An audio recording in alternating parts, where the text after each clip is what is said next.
Olá pessoal, hoje eu tô aqui para falar sobre cuidados que nós devemos ter, né, com crianças obesas na hora de praticar atividade física, né? Se você tem um filho que ele é obeso, você tem algum parente, algum conhecido seu, né, que a criança está ali acima do peso, pede para assistir esse vídeo. Aqui eu vou dar algumas dicas a respeito de que cuidados que a gente deve ter para a gente iniciar a prática de atividade física na criança. Solta a vinheta. Como saber, primeiro, se o meu filho ele tem obesidade? Será se o peso dele está adequado? Tanto tem as mães que têm as dúvidas com relação a que o filho está abaixo do peso, quanto tem mãe que às vezes não consegue perceber que aquele peso, né, da criança ele está acima, né, e que precisa ser corrigido algumas medidas, né. Quanto que a gente tem a obesidade, né? Se a gente pensar assim tecnicamente, é como essa balança aqui, né? Isso aqui é para ser uma balança, tá? Então, aqui a gente percebe que esse componente, que no caso é a ingestão, né, dos alimentos, ele está mais alto do que o gasto, né? Então, a criança pode ter obesidade quando você tem um consumo elevado e um gasto muito baixo, né? Então, é muito importante que a gente tenha um balanço com relação a isso. A nossa ingestão, ela tem que ser compatível com o nosso gasto energético. Quando a gente vai gastar a nossa energia? É fazendo atividade física, é brincando, é correndo, é diminuindo o tempo de tela, de videogame, né? Então, a ideia é que para crianças obesas a gente consiga fazer esse equilíbrio entre a ingestão, né, e o gasto energético. Eu fico muito feliz muitas vezes quando os pais, né, de crianças que têm obesidade conseguem enxergar isso e me procuram com o objetivo de tentar resolver esse problema, né? De tentar resolver a obesidade. Doutora, me ajuda, como é que eu faço? O que eu tenho que fazer para que meu filho perca peso, né? Então, eu sempre converso que mais do que perder peso é uma mudança alimentar, né? Uma mudança dos hábitos de vida, da questão alimentar, da prática de atividade física, né? Então, às vezes a gente precisa de suporte com outras pessoas, tá? Uma das pessoas que a gente às vezes pede ajuda é a nutrição, é o psicólogo, né? A nutricionista vai adequar essa ingestão que tá, né, corrigindo os erros alimentares e adequando a quantidade, né? Seu filho não vai passar fome, ele vai ser reeducado no sentido de oferecer aquilo que realmente é necessário para ele, para que ele se cresça, se desenvolva e que não ultrapasse, né, o ganho de peso ali esperado para a idade. E além disso, né, a gente tem que lembrar também, né, que a prática de atividade física, porque eu vou ingerir, mas eu preciso mesmo, né, fazer essa atividade para que a gente consiga fazer o gasto energético, né? A atividade física traz inúmeros benefícios, né?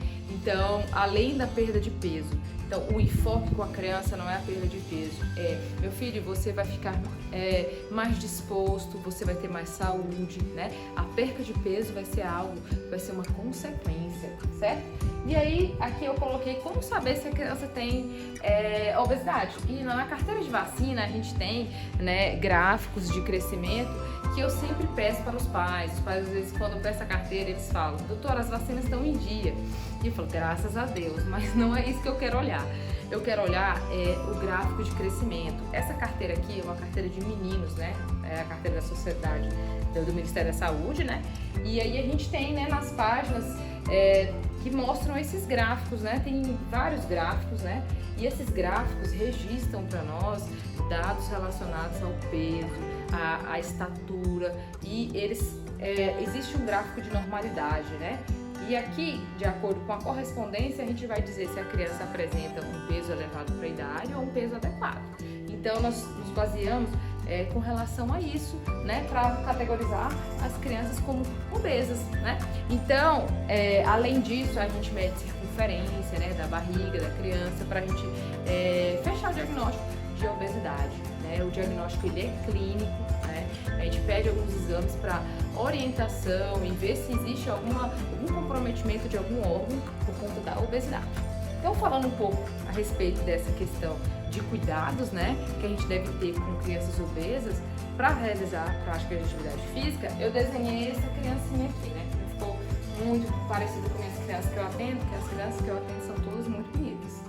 Então, essa criança aqui, eu coloquei até circulei os pontos, que a gente deve ter cuidado com as regiões de atrito. Então, quando a criança apresenta um peso mais elevado, ela tem uma chance de ter atrito nas axilas, nas coxas, né?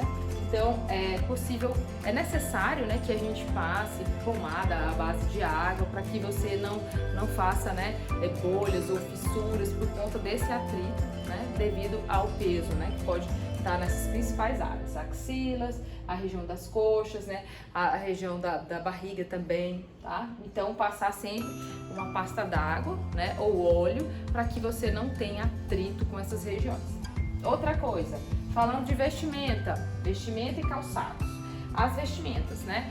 As meninas, quando são maiores, né, adolescentes, às vezes já tem mama, é utilizar um top com boa sustentação, né?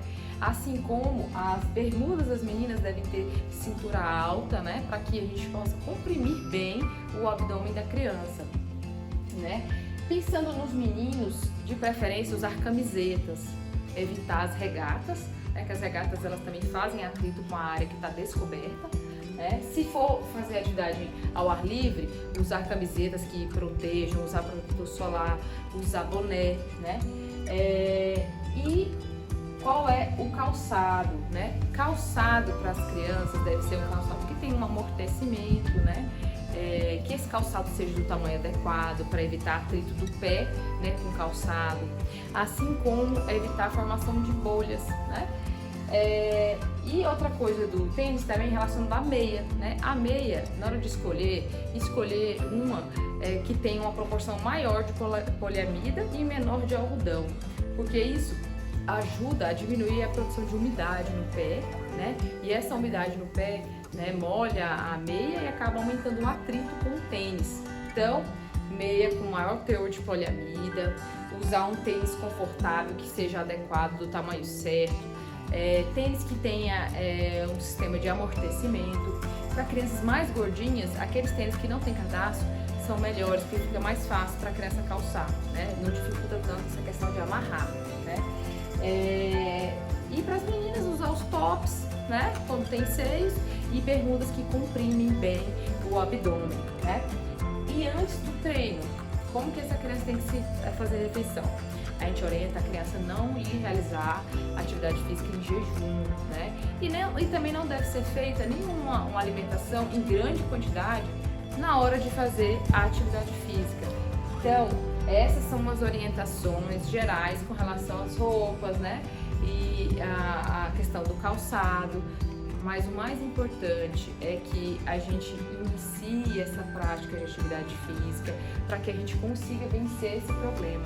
Para crianças, nós precisamos fazer esses dois acompanhamentos. A gente precisa de um nutricionista, precisa de um educador físico para ajudar, né, a trabalhar essa questão da prática de atividade física, e algumas vezes do psicólogo, tanto para ajudar no sentido da criança se alimentar, entender que a refeição, né, não é um momento de descontar às vezes alegrias ou tristezas, né? Tem vezes que crianças quando estão tristes ou aborrecidas por algum motivo, elas acabam descontando na alimentação. Então o apoio psicológico da família e para a criança também é muito importante.